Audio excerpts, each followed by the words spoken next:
The Bridge of Midnight Lights.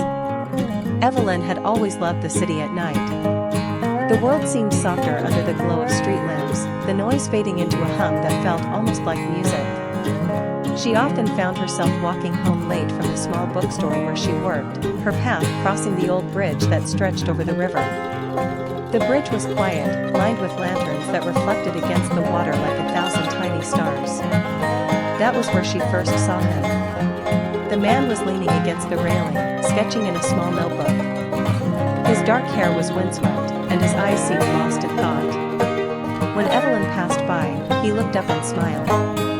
It wasn't the kind of smile you give a stranger, it was warmer, as though he had been waiting for her. "Beautiful night, isn't it?" he asked. She hesitated, then nodded. "It always is on this bridge." From that night onward, she began to see him more often. His name was Adrian, a traveling artist who had come to the city seeking inspiration. He told her about the places he had been, the mountains in Italy, the markets in Morocco, the silent deserts where the stars looked close enough to touch. But no matter where he went, he said, there was always something missing. Evelyn wasn't sure why, but she kept walking the bridge at midnight, just to talk to him. Sometimes they would stand in silence, watching the water ripple with light. Sometimes they would laugh about trivial things, books she loved, sketches he couldn't finish, the way the wind always carried music from a nearby cafe. Slowly, the bridge stopped being just a place she crossed. It became their world. One night, the city was quieter than usual. Adrian showed her a page from his notebook, a drawing of the bridge, but not empty. In the sketch, a girl stood beneath the lanterns, her face lifted toward the stars. "It's you," he admitted softly. "You're the piece I was missing." Her heart raced, but before she could answer, the clock tower struck midnight. The sound echoed over the water, and suddenly the world felt suspended, as if time itself was holding its breath. Evelyn reached out, her hand brushing against his. For the first time, she didn't feel like just a passerby in someone else's story, she felt like she belonged. They kissed under the lantern light, the river carrying their reflection away like a secret. But love was never without its trials. Adrian's visa was nearing its end, and he had to leave the city soon. The thought weighed on both of them, casting shadows even on the brightest nights. Evelyn tried to be strong, telling him that love wasn't bound by distance, but her heart ached at the idea of losing him. On his last night, they met again on the bridge. The lanterns flickered, the water shimmered, and the air felt heavy with unspoken words. Adrian handed her the notebook. "Every page has a part of you in it," he whispered. "When I draw, I'll think of you. And one day, I'll come back to this bridge." Tears welled in her eyes, but she smiled through them. "Then I'll be here, waiting." He kissed her one last time, lingering as if trying to hold on to eternity, then walked away into the night. Months passed. Evelyn returned to the bridge often, carrying the notebook with her. She read the sketches and notes like letters, reminders of a love that was still alive even across oceans. And then, 1 year later, on the very night the lanterns were relit for the city's festival, she saw him again. Adrian stood at the railing, just as before, his smile warm and steady. "I told you," he said softly, "I'd come back." She ran to him, and in that moment, the city seemed to shine brighter than ever. The bridge was no longer just a crossing, it was the place where love endured, where time waited, where hearts always found their way home. The stars between us. It was a quiet evening in the small coastal town of Seabrook. The sun had already set, leaving streaks of lavender and orange across the sky, and the waves crashed gently against the shore. Emily sat on the wooden pier, her legs dangling above the water, her notebook resting on her lap. Writing had always been her way of escaping, a way of making sense of the world. She had come to Seabrook for the summer, staying with her grandmother while trying to find inspiration for her first novel. But despite the picturesque town and the endless sea, the words hadn't come easily. That was, until she met Daniel. Daniel was a local fisherman's son, tall and quiet, with a pair of kind eyes that seemed to notice everything. They met by chance at the town's bookstore. Emily had been struggling to reach a book on the highest shelf, and Daniel, passing by, plucked it down for her with ease. "You might need a ladder next time," he had joked softly, his voice deep but gentle. Emily laughed, a little embarrassed, but something in his smile lingered with her long after she left the shop. Over the next few weeks, their paths crossed again and again, at the cafe where Emily liked to write, on the beach at sunrise, even at the local market. Each meeting felt like fate weaving their lives together. Slowly, conversations grew longer. They shared stories. Emily spoke of her dream of becoming a novelist. Daniel told her of his desire to see the world beyond Seabrook, though his family obligations often held him back. One night, Daniel invited Emily to see the stars from the cliff overlooking the sea. She hesitated at first, but curiosity won.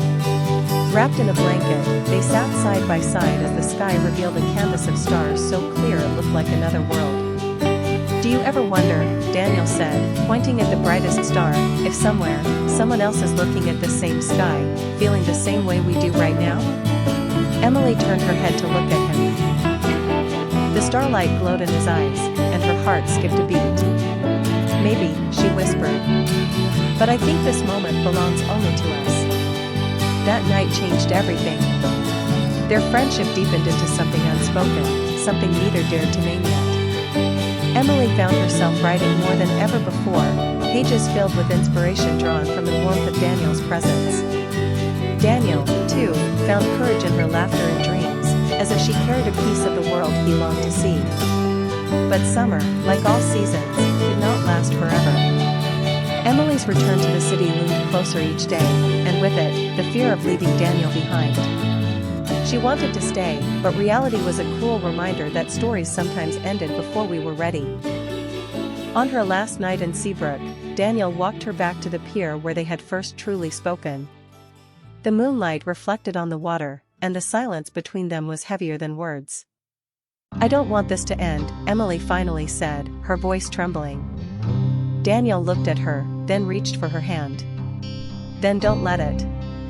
Wherever you go, I'll be waiting. And when you're ready, I'll be here." Tears blurred Emily's vision, but she smiled. In that moment, she realized that love was not bound by distance or time. Love was the promise they made under the stars, the promise that no matter where life took them, they would always carry a piece of each other. And so, Emily left Seabrook not with a goodbye, but with a beginning. Her notebook was no longer empty, it was filled with their story, a story still unfolding. Because sometimes, the greatest love stories are not about endings, but about the courage to keep writing them, together, even when apart. The Melody of Two Hearts. On a quiet autumn morning in the small town of Willowbrook, the air was filled with the scent of fallen leaves and the faint melody of piano notes drifting out of a little music shop on the corner. The shop belonged to Elena Carter, a young woman with kind eyes and an unwavering love for music. Every day, she would sit by the old upright piano and let her fingers dance across the keys, playing tunes that carried both joy and longing. One evening, just as the sun dipped behind the horizon, painting the sky in strokes of orange and gold, a young man named Daniel Hayes stepped into the shop. He was a traveler, moving from city to city, carrying with him only a worn leather backpack and a notebook filled with sketches and unfinished words. "Beautiful melody," Daniel said softly, startling Elena as she finished her song. "Thank you," she replied with a shy smile. "Music has a way of saying what words can't." From that moment, something unspoken passed between them. Daniel began visiting the shop every evening. Sometimes he brought coffee, sometimes he simply listened, and sometimes he scribbled in his notebook as Elena played. Slowly, their conversations grew longer, stretching into the night until the shop lights were the only ones left glowing in the street. Weeks turned into months, and their bond deepened. Daniel confessed that he had always dreamed of writing a novel but had never found the inspiration to finish it. Elena, in turn, admitted that while she loved music, she feared performing beyond her small shop, worried that the world would judge her too harshly. "You don't need to be perfect," Daniel told her one night. "Your music already feels like home. That's more powerful than perfection." His words lingered in her heart. And in return, Elena's music breathed life into Daniel's writing, giving rhythm to his unfinished stories. Together, they became each other's missing piece. But love, as always, was tested. One winter morning, Daniel received a letter, an offer to publish his book in New York. It was the chance he had been waiting for, yet it meant leaving Willowbrook and Elena. They sat together in the shop, the silence heavy. Snow fell outside, blanketing the streets in white. "You have to go," Elena whispered, though her voice trembled. "And leave you?" Daniel asked, his eyes searching hers. "You'll regret it if you stay. And I'll regret being the reason you gave up your dream." Tears glistened in her eyes, but she smiled anyway, trying to be brave. They held each other that night, knowing the morning would take him away. Months passed. Elena returned to her piano, pouring her longing into every note. Daniel's novel was published, and though his name spread, his heart always ached for the little shop with the girl who believed in him. On the day of his book's release, Daniel stood before a crowd in New York, reading passages aloud. Yet as he reached the final page, his voice cracked. The last words weren't about adventure or cities, they were about her. About the way music had saved him.